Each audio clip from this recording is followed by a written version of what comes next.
दुय्यम निबंधक कार्यालय जे वारुळवाडीला आहे, ते नारायणगाव इथे एका बिल्डरच्या गाळ्यामध्ये हस्तांतरित करण्याची प्रक्रिया सुरू आहे. माजी आमदारांनी त्याला विरोध केलेला आहे. वारुळवाडीचे ग्रामस्थ देखील त्यांच्यासोबत होते, का हे कार्यालय आमच्या वारुळवाडीमध्येच पाहिजे आणि बिल्डरच्या फायद्यासाठी हे हस्तांतरण करण्यात येत आहे. मला एक अपेक्षा होती की ज्या कुटुंबाने खूप वर्ष आमदारकी केली या तालुक्याची, ते कुटुंब थोडंसं तांत्रिकदृष्ट्या किंबहुना कागदोपत्री किंवा अभ्यासाच्या दृष्टीने फार त्यांना तो एक त्यांचा तो खांदा आहे, म्हणजे एक त्यांना राजकीय वारसा आहे. ते असं हुशार असतील असं मला ते वाटलं होतं, पण असा माझा समज होता. तो समज माझा गैरसमज झाला, फोल ठरला. त्याचं कारण उत्तम उत्तम तुम्हाला उदाहरण देतो की हे जे रजिस्टर ऑफिस आहे नारायणगावचं, साहेब यांनी कधी आयुष्यात मागून नाही केलं का हे बाजूला गेलं पाहिजे. तिथं काय परिस्थिती माहिती आहे का, दिवस दिवस कागद करायला लोक उभे राहतात उन्हात तानात, बसायला जागा नाही, बिलकुल बसायला जागा नाही. काहींना मणक्यांचे त्रास आहेत, काही काही ज्येष्ठ वृद्ध माणसं आहेत, काही महिला आहेत.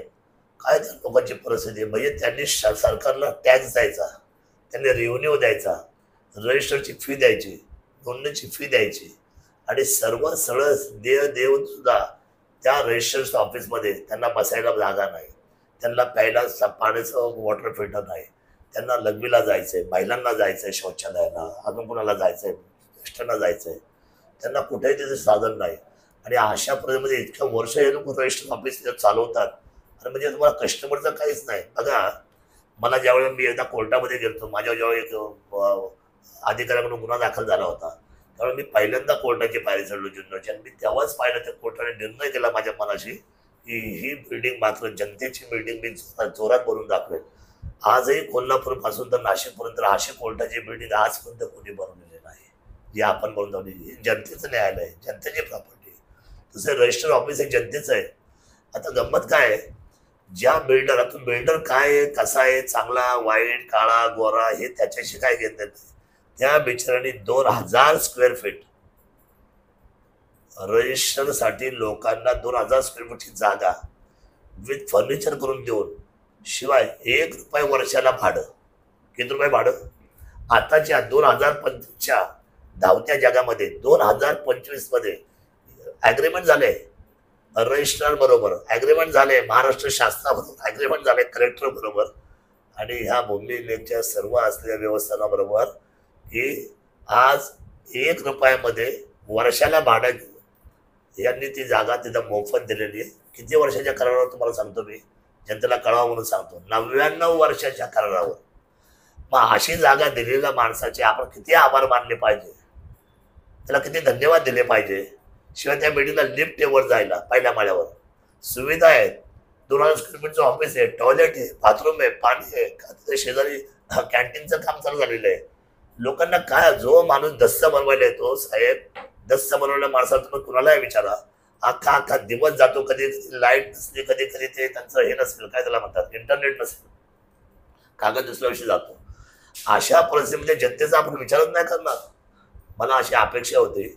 बरं, आता डायरेक्ट महसूल खात्याने म्हणजे सन्माननीय या आदरणीय चंद्रकांत बावळकुळे साहेबांनी त्याला स्पेशल ऑर्डर केलेली की ह्या 99 वर्षाच्या कराराच्या जागेला आधीच्या कलेक्टरने जी मान्यता दिली त्या जागेमध्ये लवकरात लवकर हे ऑफिस शिफ्ट व्हावं.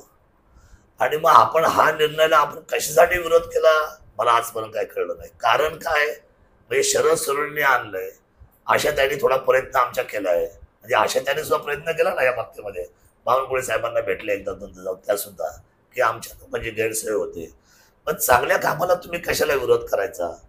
मी नेहमी पाहतो. आता बघा, एवढं पाणी आम्ही स्टॉकला ठेवलं. आम्ही म्हटली तुम्ही मागच्या 5 वर्षाचा तुम्ही आढावा घ्या, मागच्या 5 वर्षाचं तुम्ही ह्या टायमाचं पाणी काढा आणि नियोजनाचं काम बघा, आम्ही किती पाणी ठेवलंय आणि तुमच्या काळात किती पाणी राहिलंय आधी हे बघा. आणि मग त्याच्यात तुम्ही त्यांना घाई फार झाली. काय आलंय की मला असं वाटतं की माझ्या मित्राला पराभव पचनी पडलेला नाही. मला वाईट वाटतं, या पराभवातून बाहेर पडा. बघा, जनता आहे ही, जनतेच्या न्यायालयामध्ये आपण सगळे सारखे आहोत. तालुक्याची बदनामी करू नका मेहरबानी करून. आणि मी तुम्हाला सांगतो, मी तालुक्याला मेरिट द्यायचा, गुणवत्ता द्यायचा प्रयत्न केलाय. मी वारंवार काय सांगतोय, शिवभूमीला मंत्रिपद द्या, शरद सोरेंना नको. का आम्ही मेरिटवर जातोय. तुम्ही नेहमी तालुक्याला खाली आणता, नेहमी तालुक्याची बदनामी करता. शरद सोनवणेला काहीतरी लोक बोगस काहीतरी लोकांची नावं ABCD बनवतात आणि पोस्ट बनवताना घाणेरडी वाईट काही लिहितात. मला सांगा याच्यामुळे तालुक्याचा कुठं आप राहतो, शिवभूमीचा कुठं आप राहतो? मी आणि माझे कार्यकर्ते साहेब असा कधी या भानगडीमध्ये पडत नाही.